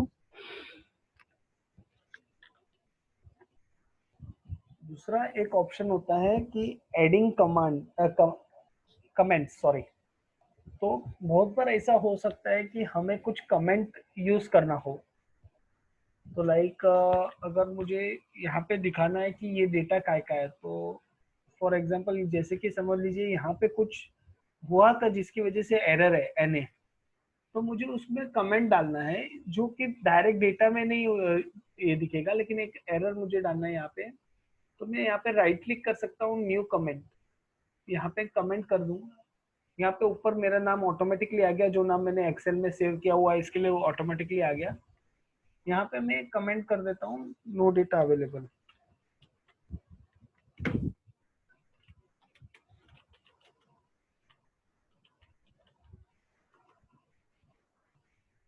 और इसको मैंने ओके कर दिया। तो अभी यहाँ पे अगर आप देखेंगे तो ऊपर एक एरो मार्क हो गया है पर्पल कलर का। मेरे में पर्पल दिखा रहा है, आपके अंदर कोई और कलर भी आ सकता है। तो यहाँ पे ये एरो बताएगा कि इसके अंदर कुछ कमेंट लिखा हुआ है ऑलरेडी। मैं इसको राइट हैंड साइड पे एकदम छोटा सा एरो दिख रहा है, ये शायद ये एरो इसकी वजह से भी दिख। ये देखेंगे अभी दिख रहा है, ये एरो दिख रहा होगा, ये देखिए पर्पल कलर का एकदम टॉप राइट कॉर्नर पे एरो है। तो वो बताता है कि ये इसके अंदर कुछ कमेंट लिखा हुआ है। जैसे ही मैं माउस उसके ऊपर लेके आऊंगा तो कमेंट विजिबल होगा। तो ऐसे आप कमेंट्स भी ऐड कर सकते हो। कमेंट के अंदर अगर आपको चाहिए तो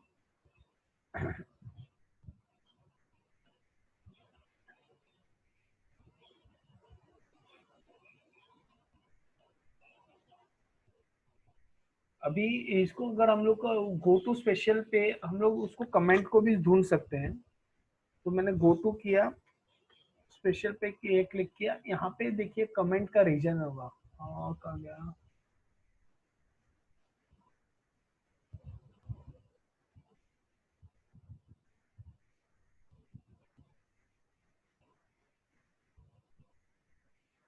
सॉरी, कमेंट में नहीं, नोट्स पे है। सॉरी सॉरी,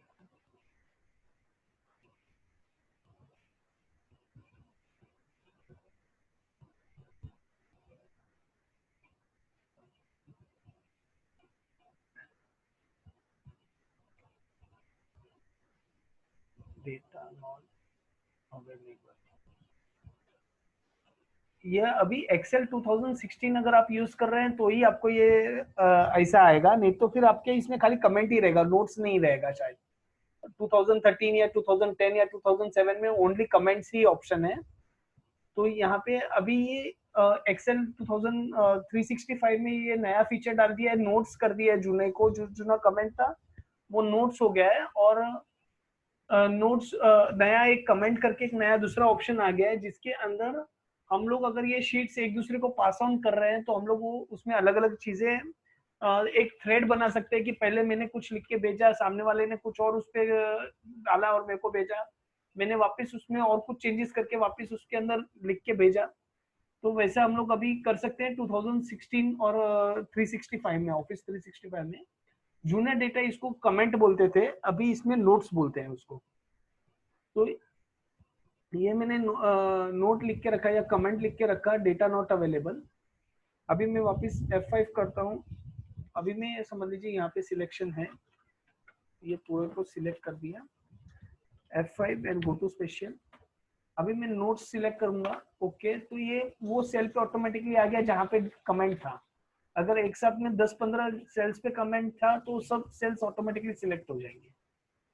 और बाद में आपको अगर उसको कमेंट को क्या करना है, अगर आप डिलीट करना है, क्या करना है, तो आप यहाँ पे राइट क्लिक करके डिलीट कर सकते हैं, या शो और हाइड, परमानेंटली शो या हाइड रखना है तो वो कर सकते हैं। तो जैसे अभी मैंने इसको शो कर रखा है तो ऑटोमेटिकली वो दिखेगा ही बाय डिफॉल्ट में, कहीं पे भी क्लिक करूँ। और अगर मैं उसको हाइड कर दूंगा तो जब मैं उस पर माउस लेके आऊंगा तो ही दिखेगा, माउस नहीं रहेगा तो नहीं दिखेगा। दूसरा और एक एक्सेल का एक फीचर होता है जो कि मैंने अभी डेटा सिलेक्ट किया, तो आप यहाँ पे नीचे देख पाएंगे लास्ट रो जो रहेगा ना, इसके नीचे ये देखिए एक बॉक्स छोटा सा आ गया। ये 2013 में नया फीचर आया है मेरे हिसाब से, 2013 के बाद से। 13 में भी था और 16 में भी है, जूने में शायद नहीं होगा। तो ये है क्विक एनालिसिस। ये क्या करता है कि आपके डेटा को ऑटोमेटिकली एनालाइज करता है और आपको इसके ऊपर क्या वर्कआउट करना है ना, ये उसमें हम लोग को मदद करता है। मैं इस पर क्लिक करता हूँ तो ये पहली चीज बता रहा है कि मेरे को डेटा बार के साथ कुछ फॉर्मेटिंग करनी है क्या। तो यहाँ पे ऊपर आप देखेंगे तो डेटा बार के साथ फॉर्मेटिंग हो गई। तो जैसे अगर यहाँ पे 141, मैं इसको थोड़ा बड़ा करता हूँ, सिलेक्ट किया डेटा बार, तो जैसे ये जो 151 जो है, ये आप देखेंगे तो ये ज्यादा ब्लू हो गया।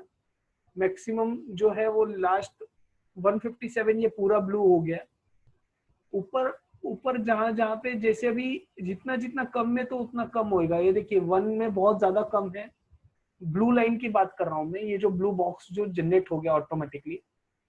तो जैसे जैसे बढ़ते जाता है नंबर, तो वैसे वैसे ये ब्लू लाइन बढ़ रही है। तो ये अगर हम लोग को कुछ फॉर्मेटिंग ऐसी करनी हो जहाँ पे डेटा बार को ये इजीली हम लोग उसको डेटा को देख के हम लोग को पता चले कि इसका अपेंडिक्स कितना, मतलब कितना बड़ा, कितना सीवियर डेटा है। अगर आपको ऐसा कुछ फॉर्मेटिंग उसमें लगाना है तो आप यहाँ से उसको कर सकते हो। तो मैं अभी इसका सब फॉर्मेटिंग चेंज कर दिया, डिलीट कर दिया। वापिस अभी मैं यहाँ पे वापिस आ रहा हूँ। इसका कलर अगर मुझे चेंज करना है, तीनों पे अलग अलग कलर करना है या आइकन्स बनाना है तो वो बना सकता हूँ। तो एवरेज से लेके अभी ये जैसे 1 से लेके 155 तक है या 154 तक है, उसका बीच वाला जो नंबर रहेगा उसके ऊपर जितना भी रहेगा, एवरेज के ऊपर जितना भी है वो सब अप एरो हो गया, एवरेज के नीचे वाले पे डाउन एरो हो गया। ये ऑटोमेटिकली इसने दे दिया। ये ग्रेटर देन एवरेज से जो भी ज्यादा है उन सबको उसने मार्किंग कर दिया ऑटोमेटिकली। जो भी टेक्स्ट पे मार्किंग है या तो फॉर्मेटिंग क्लियर करना है वो कर सकते हैं। हम लोग ऑटो चार्ट्स भी बना सकते हैं इसमें। तो जैसे अभी मैं यहाँ पे क्लिक करता हूँ तो ये जो डेटा था इसका चार्ट ऐसा दिखेगा या लाइन चार्ट ऐसा दिखेगा। तो ये एक्सेल खुद के हिसाब से सोच के अपने आप वो सजेशन देता है कि हम लोग को इसमें कौन से टाइप के चार्ट यूज कर सकते हैं या क्या ये डेटा का और नेक्स्ट लेवल पे यूज कैसे कर सकते हैं, ये एक्सेल खुद सजेस्ट करता है। इसमें टोटल का एक कॉलम दे दिया। तो जैसे अभी मैं यहाँ पे सम कर रहा हूं तो ऑटोमेटिकली पूरे कॉलम का सम आ गया नीचे बोल्ड में। या मैं एवरेज पे कर रहा हूं तो एवरेज आ गया। तो मैं जिस पे क्लिक करूंगा वो सेट हो जाएगा। अभी उसने ऑटोमेटिकली कुछ भी सेट नहीं किया हुआ है। तो काउंट, बाद में percentage, running total, right hand side पे अगर पूरे का सम मेरे को लेना है तो ऐसे कुछ चीजें हैं जो एक्सेल ऑटोमेटिकली अपने हिसाब से सेट करके दे सकता है हम लोग को। तो वो अभी ये नए वर्जन में है। इसको हम लोग एक सिंपल मैनुअल लैंग्वेज में हम लोग बोल सकते हैं कि ये एक एआई है, एआई इंजन है जो ऑटो इंटेलिजेंस हम लोग बोलते हैं। तो उसने इंटेलिजेंटली पूरा डेटा को एनालाइज किया और उसको आगे क्या क्या कर सकते हैं तो बताया। फिर इसमें टेबल्स बनाने के लिए हम लोग कौन से पिवोट टेबल्स यूज कर सकते हैं। तो पिवोट टेबल कैसा दिखेगा, यहाँ पे ऊपर दिख रहा है एक प्रीव्यू कि आप ऐसा ये टाइप का पिवोट टेबल बना सकते हैं या तो इसको टेबल में कन्वर्ट कर सकते हैं।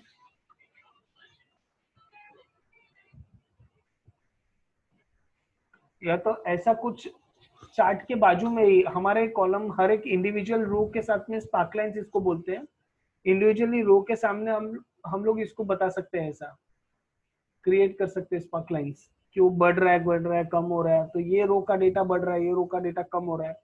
तो ये टाइप के कभी कुछ रिपोर्टिंग हम लोग को बनानी हो तो उसके अंदर हम लोग इसको सेट कर सकते हैं, इसको यूज कर सकते हैं।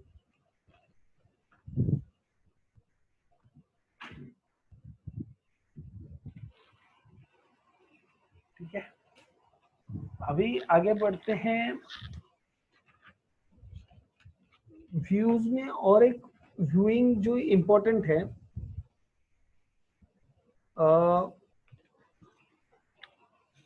यह है यहाँ पे व्यू फीचर,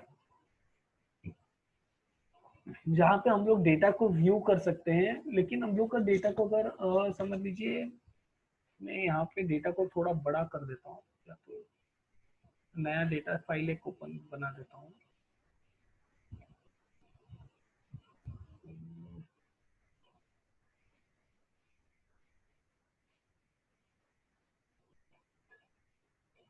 सेल्समैन 1, सेल्समैन 2, समझ लीजिए हम लोग के पास ऐसे 100-150 सेल्समैन है, 200 सेल्समैन मैंने पकड़ लिए यहाँ पे। यहाँ पे हम लोग समझ लीजिए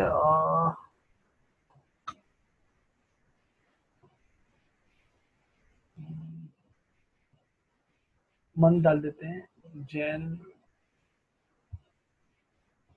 जनवरी 2019,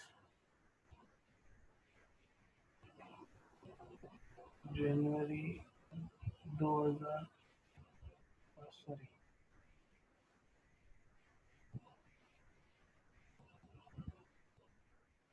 2019,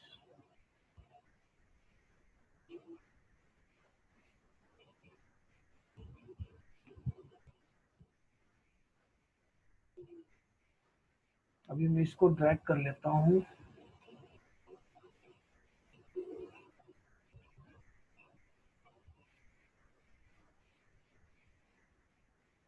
दिसंबर 20 तक का, ठीक है। अभी मैं यहाँ पे एक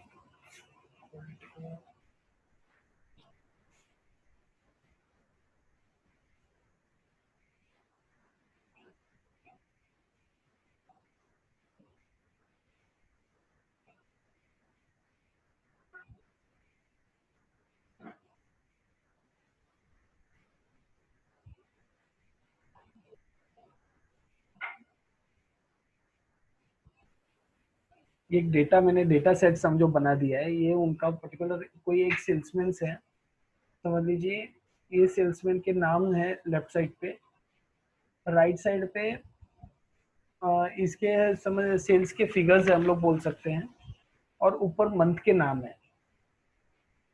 तो ये एक हो सकता है कि कौन से सेल्समैन ने कौन से मंथ में कितना कितना किया। अभी आप समझ लीजिए इतने बड़े डेटा पे वर्क कर रहे हैं, तो अगर हम लोग एकदम लास्ट कॉलम पे जा रहे हैं तो आगे के नाम निकल गए, हम लोग अगर नीचे के कॉलम पे जा रहे हैं तो ऊपर के मंथ निकल गए। तो अगर हम लोग को ऐसे काम करना है तो ये काफी दिक्कत कभी कभी हो सकती है कि हम लोग इसको यार कैसे सेट करें। तो इससे बचने के 2-3 तरीके हैं, तो मैं आपको बताता हूँ। पहला जो है वो यहाँ पे व्यू में फ्रीज पेन, ये एक ऑप्शन है, ये सिलेक्ट किया मैंने। यहाँ पे 3 ऑप्शन है, freeze pane, freeze top row, freeze first column. अभी मैं इसको यहाँ पे समझ लीजिए फ्रीज टॉप रो इसको क्लिक करता हूँ, तो ये जो टॉप रो है ना वो उसने उसको फिक्स कर दिया। अगर मैं अभी कितना भी नीचे जाऊंगा ऊपर का रो हेडिंग ऐसा का ऐसा ही रहेगा।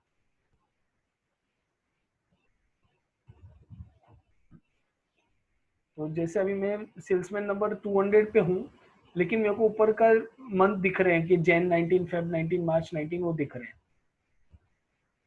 अगर मैं इसको फ्रीज फर्स्ट कॉलम करता हूँ तो आप देखेंगे तो उस सेल्समैन के बाजू में एक बड़ा लाइन थोड़ा मोटा हो गया है, थिक हो गया है। तो अभी ये मैं राइट हैंड साइड पे जाता हूँ तो ये फर्स्ट सेल्समैन का जो नाम है वो एज इट इज रहेगा। मेरे को आगे आगे मैं देखते रहूंगा तो ऑटोमेटिकली ये मेरे को पता चलेगा कि समझ लीजिए फॉर एग्जांपल ये फेब 20 का सेल्समैन 3 का 780 ये फिक्स है, ये इतना सेल्स हुआ था। तो ये चीज है। अगर मेरे को यहाँ पे फ्रीज पेन का, अगर मुझे ऊपर अभी लेकिन मैं नीचे जाऊंगा ना तो ऊपर का डेटा हट गया, क्योंकि मैंने वो पहले किया था लेकिन अभी हट गया वो। क्योंकि एट अ टाइम वो बाय डिफॉल्ट एक ही करेगा, या तो टॉप रो या तो लेफ्ट रो। तो उसका थर्ड वे आउट क्या है? उसका थर्ड वे आउट ये है कि मुझे जहाँ पे फ्रीज करना है, मतलब लाइक मुझे टॉप रो को फ्रीज करना है और सेल्समैन 1 को भी फ्रीज करना है, मतलब तो मैं उसके बीच में यहाँ पे सेल पे मैं माउस को रखूंगा, उसको एक्टिव बनाऊंगा, और फिर मैं यहाँ पे ऊपर से पहले उसको सब जितना भी फ्रीज था उसको अनफ्रीज कर दिया, और मैं यहाँ पे फ्रीज पेन का क्लिक करूंगा। तो ये फ्रीज पेन क्या करेगा, अभी ऊपर का टॉप को भी फ्रीज कर देगा, लेफ्ट साइड के कॉलम को भी फ्रीज कर देगा यहाँ तक का। तो अभी मैं एकदम नीचे तक गया तो मुझे ऊपर के रोज एज इट इज है, first row as it is है। मैं एकदम राइट में गया तो भी फर्स्ट कॉलम जो था वो एज इट इज है। तो फ्रीज पेन ये काम कर सकता है कि आपको पूरा फ्रीज करके रखेगा, आपको जहां पे भी नेविगेशन करना है, जैसे भी करना है, तो आप ये कर सकते हो। और एक चीज जो कि इसमें है, अगर हम लोग को समझ लीजिए दो ऊपर से एक साथ में, मेरे को समझ लीजिए मुझे सेल्समैन 1 में कुछ चेंजेस करने हैं, और मुझे वो यहाँ पे नीचे में एक टोटल का कॉलम बना देता हूँ।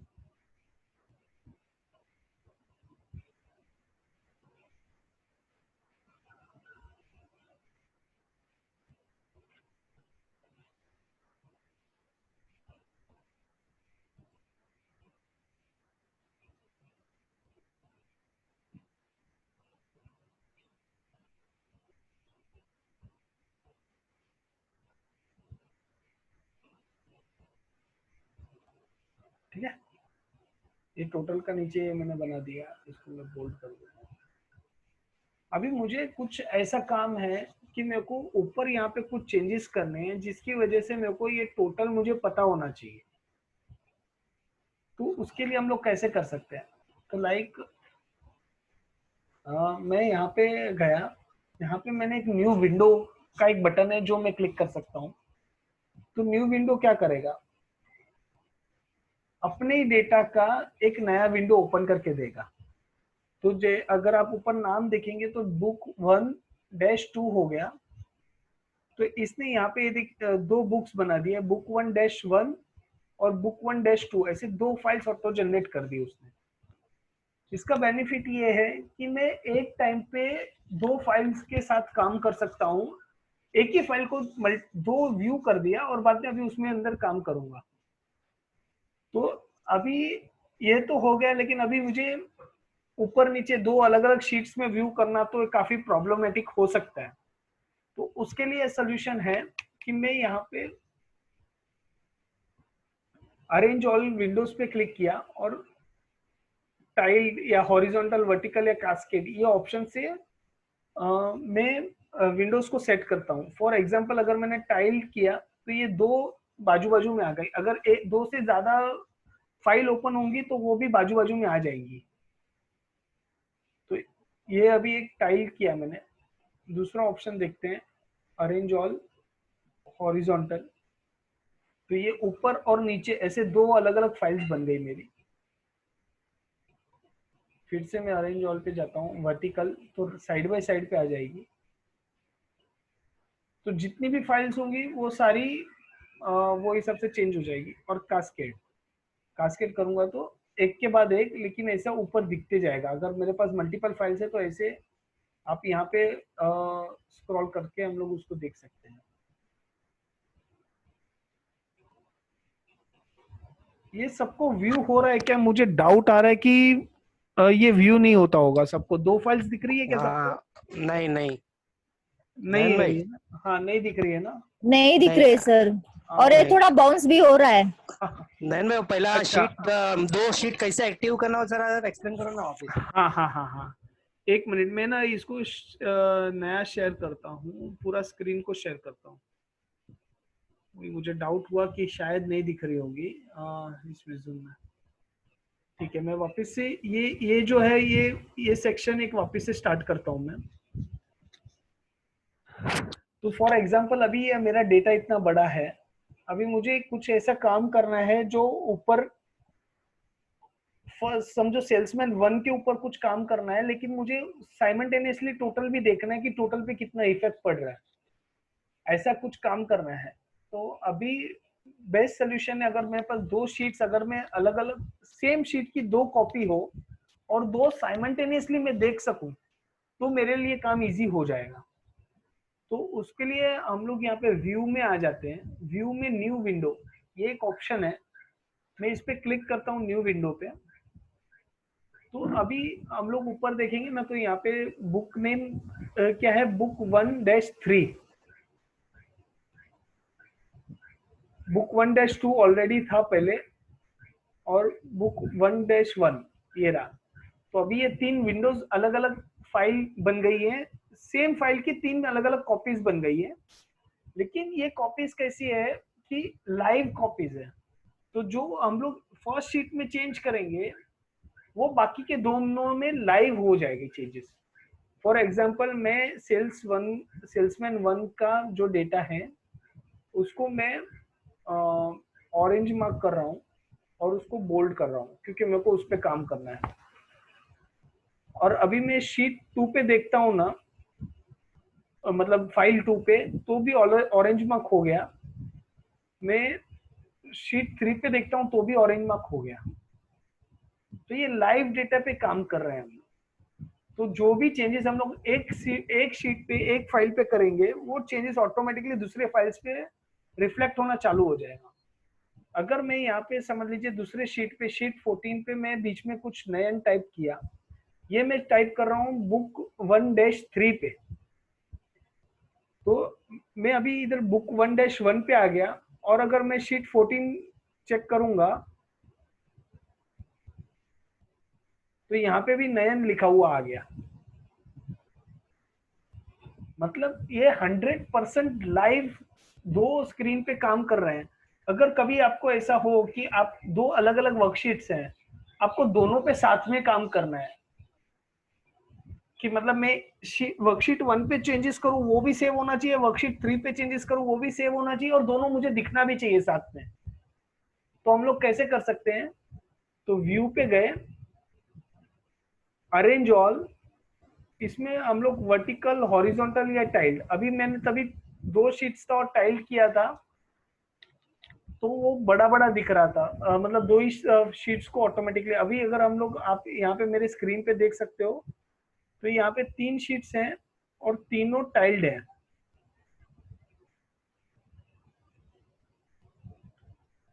तो यहाँ पे ये देखिए, यहाँ पे मुझे सेल्समैन का दिख रहा है, यहाँ पे मेरे पास शीट 14 एक्टिवेट है, और एक जगह पे मैं वापिस यहाँ पे दूसरी शीट को भी एक्टिवेट कर देता हूँ यहाँ पे। तो अगर ऊपर के साइड पे आप देखेंगे तो मेरे पास यहाँ पे ये डेटा दिख रहा है टोटल का, राइट हैंड साइड टॉप पे। राइट हैंड साइड बॉटम पे मेरे को डेटा दिख रहा है अपना इसका एक्चुअल ऊपर का सेल्समैन 1 वाला, और लेफ्ट हैंड साइड वाला जो पेन है वहां पे मेरे को दिख रहा है कि मैंने शीट 14 पे क्या कर रहा हूं मैं। तो फॉर एग्जांपल अभी मैं शीट 14 पे यहाँ पे कुछ नंबर्स लिखता हूँ, 1 2 3 4 5, और मैं यहाँ पे सेल्समैन 1 के जो सिलेक्शन है वहां पे मैं उसको फॉर्मूला देता हूँ, इक्वल टू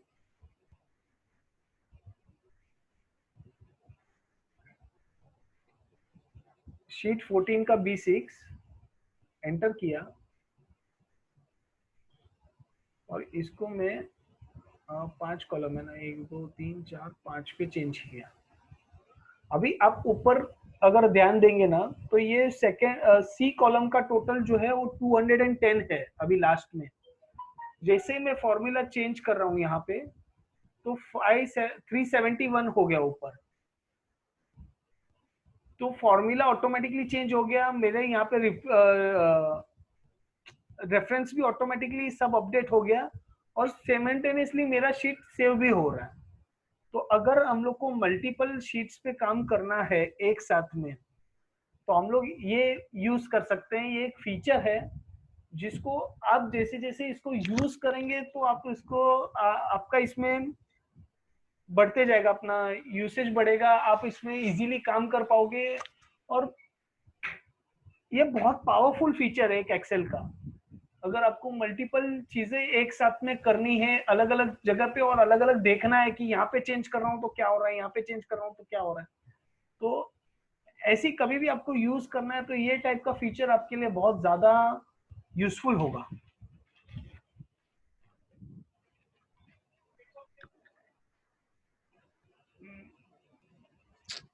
और जैसे ही हम लोग इसको बंद करेंगे ना, अभी मैंने शीट 3 को बंद किया और अभी शीट 2 को भी बंद कर रहा हूँ।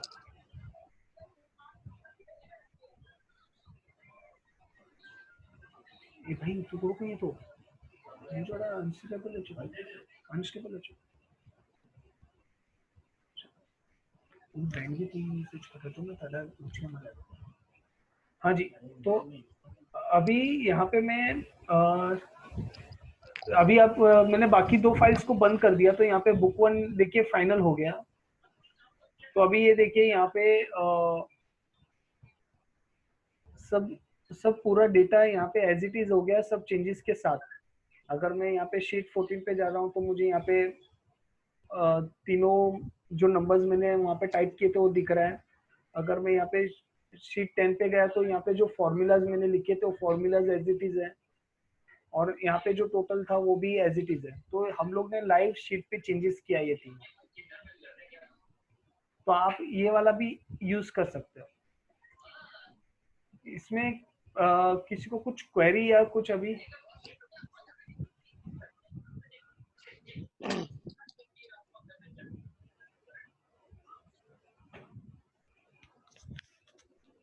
क्लियर है सबको?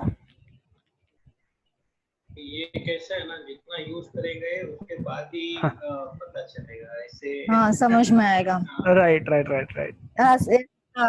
आज का थोड़ा बाउंस हो रहा है, इतना समझ में नहीं आ रहा है, थोड़ा थोड़ा बाउंस हो रहा है। नयन भाई, ओके हाँ नयन भाई, हाँ जी, ये अभी जो फीचर्स दिखाया वो, और अपन लोग जो कंट्रोल शीट 3 कंट्रोल करके शीट सिलेक्ट करते हैं उसमें और इसमें कुछ सिमिलरिटी है कि वो डिफरेंट शीट है, क्या है? थोड़ा सा वो दोनों में कंफ्यूज है।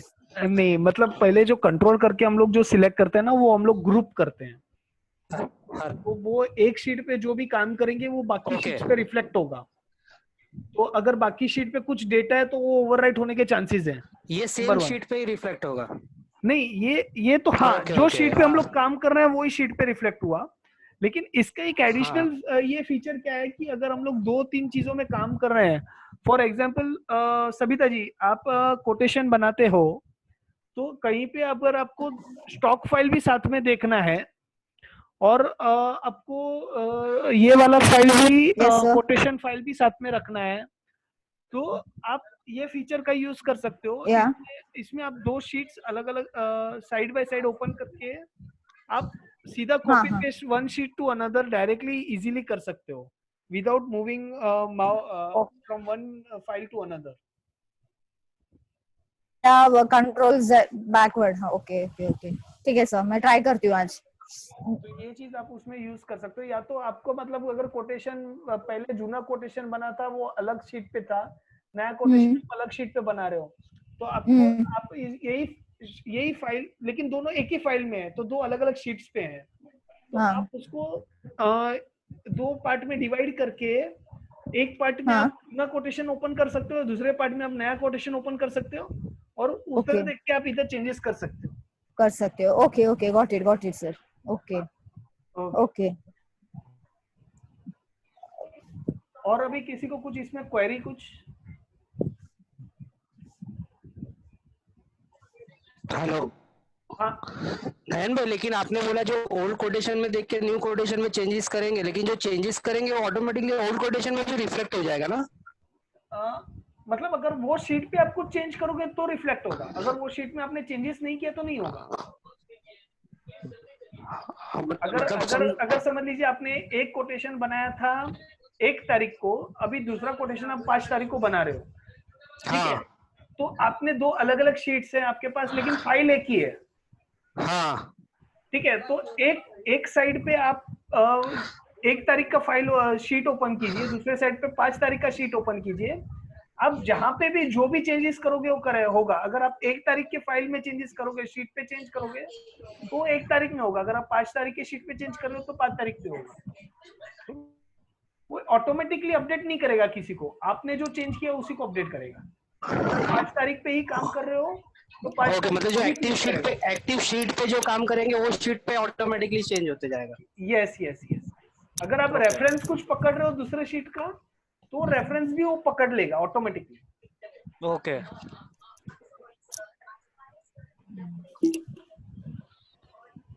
और सर जो ग्रुप बोला आपने, ग्रुप शीट्स जो रहते हैं, अगर उसमें एक शीट में कुछ डिफरेंट चेंजेस किया तो वो तीनों शीट में आ जाएंगे क्या? Yes yes yes. तो आई वुड सजेस्ट सिर्फ सविता ग्रुप जी में ऐसा होगा। आप आपके नॉर्मल काम में आप ग्रुप शीट यूज मत कीजिए, ये मेरा सजेशन रहेगा। ओके क्योंकि क्या होता है कि ओके ग्रुप में आप कुछ भी चेंजेस कर रहे हो ऑटोमेटिकली सब शीट्स पे हो जाता है, और दूसरे शीट्स पे हो सकता है कुछ डेटा हो जो ये आप ग्रुप करने के बाद उसका ओवरराइट हो जाए।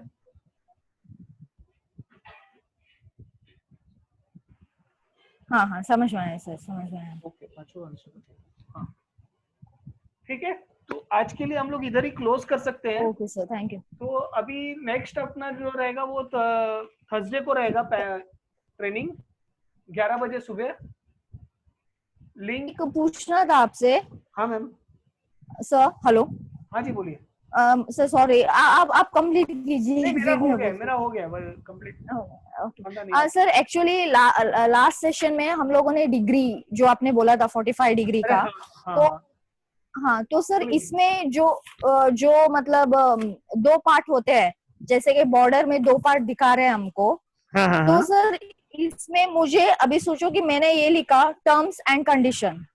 Okay, according to terms and condition मुझे 2 पार्ट में दिखाना है। जैसे कि बॉर्डर में ये लाइंस आते हैं बीच में, अगर बॉर्डर में हाइपर लाइन की तरह 2 पार्ट आ गए 1/4 जैसे हम लोग लिखते हैं, ऐसे अगर एक बीच में लाइन आया तो मुझे टर्म ऊपर चाहिए और कंडीशन नीचे चाहिए, तो ये कैसे शो करेगा? अल्ट प्लस एंटर, अल्ट और एंटर एक साथ में दबाना है। Alt plus enter. और हिरेन भाई का भी एक था। हाँ सेम लास्ट टाइम डिवाइड करना है। राइट। तो मैंने शॉर्ट चेक करके रखा था कि कैसे करना है। तो जैसे कि यहाँ पे नीचे सेल्समैन है और राइट हैंड साइड पे मंथ्स है ये डेटा में। हाँ राइट, सेल्समैन और मंथ ऊपर डिवाइड करना। हाँ तो अभी एक साइड पे मेरे को सेल्समैन का नाम दिखाना है, एक साइड पे मंथ्स का नाम दिखाना है। तो मैं राइट क्लिक किया, फॉर्मेट सेल्स, बॉर्डर, इसको ऐसे मूव कर दिया सपोज, ठीक है। अभी मैं यहाँ पे होम पे गया, इधर टॉप ऊपर एकदम ये किया सिलेक्ट, तो यहाँ पे सेल्समैन एकदम ऊपर आ गया। हाँ अभी मैं यहाँ पे आता हूँ फॉर्मूला बार पे, यहाँ पे अल्ट के साथ में एंटर दबाता हूँ। ओके ठीक है, तो अभी सेल्समैन ऊपर आ गया। अभी मैं यहाँ पे मंथ्स डालता हूँ और मैं इसको आगे स्पेस डाल के एंड तक लेके जाता हूँ और एंटर। तो हिरेन भाई आपका ये मेरे हिसाब से सॉर्टेड है। यस सर मेरे लिए ना इधर आपका अलग था मैडम, आपका क्वेरी अलग था। आपका क्वेरी मैं यहाँ पे नीचे दिखाता हूँ। आपको चाहिए कि यहाँ पे मेरा टर्म्स लिखा हुआ है और यही सेल के अंदर, लेकिन मेरे को नीचे कंडीशंस लिखना है यहाँ पे। राइट, अगर यहाँ पे आप कंडीशंस लिखते हो, टर्म्स एंड कंडीशंस, तो ऐसे आ रहा है। आपको वो नीचे चाहिए कंडीशंस, राइट। हाँ राइट। फॉर्मूला बार पे यहाँ पे क्लिक कीजिए बीच में कंडीशन के आगे और अल्ट प्रेस करके एंटर दबाइए। तो जैसे ही आप एंटर दबाएंगे ना, तो सेकंड लाइन पे आ गया।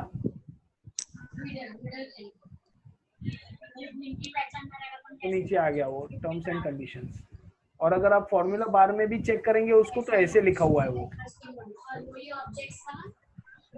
ऊपर। यहाँ पे फॉर्मूला बार में चेक कीजिए।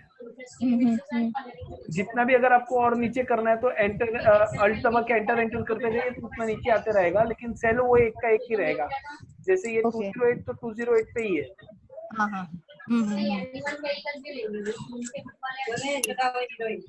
Okay thank you sir, thank you. Okay चलो बस अभी ओके, तो फिर अभी नेक्स्ट थर्सडे को हम लोग मिलते हैं 11 बजे। और मैंने Okay. यूट्यूब के लिंक्स भी शेयर किए थे ग्रुप पे, अगर जुना वीडियो किसी को रिवाइज करना है, देखना है, तो यूट्यूब पे जाके चेक कर सकता है। ओके और अगर किसी को यूट्यूब का लिंक वगैरह नहीं है तो वापस मेरे को पिंग कीजिए, तो मैं आपको भेज दूंगा व्हाट्सएप पे, आप मेरे को मैसेज कर सकते हैं। प्लीज ऐसा वापिस मैं बोलूंगा एक बार प्लीज फीडबैक दीजिए आज के सेशन में। आपको कुछ जैसे कि सविता जी आपने बोला उसको आपको बाउंसर गया, तो हो हाँ। सकता है कि शायद मतलब एक चीज होती है कि बहुत बार मैं ठीक से एक्सप्लेन नहीं कर पा रहा हूँ, बहुत बार कुछ रहेगा, तो ऐसे प्लीज मेरे को फीडबैक देते जाइए सब लोग। बाकी के लोग जो अभी नहीं बोल रहे हैं लेकिन बाद में शायद काम करेंगे और बाद में, तो प्लीज मेरे को फीडबैक दीजिए, तो मुझे पता चलेगा कि क्या चेंजेस करने हैं मेरे को मेरा वे में, टीचिंग के वे में।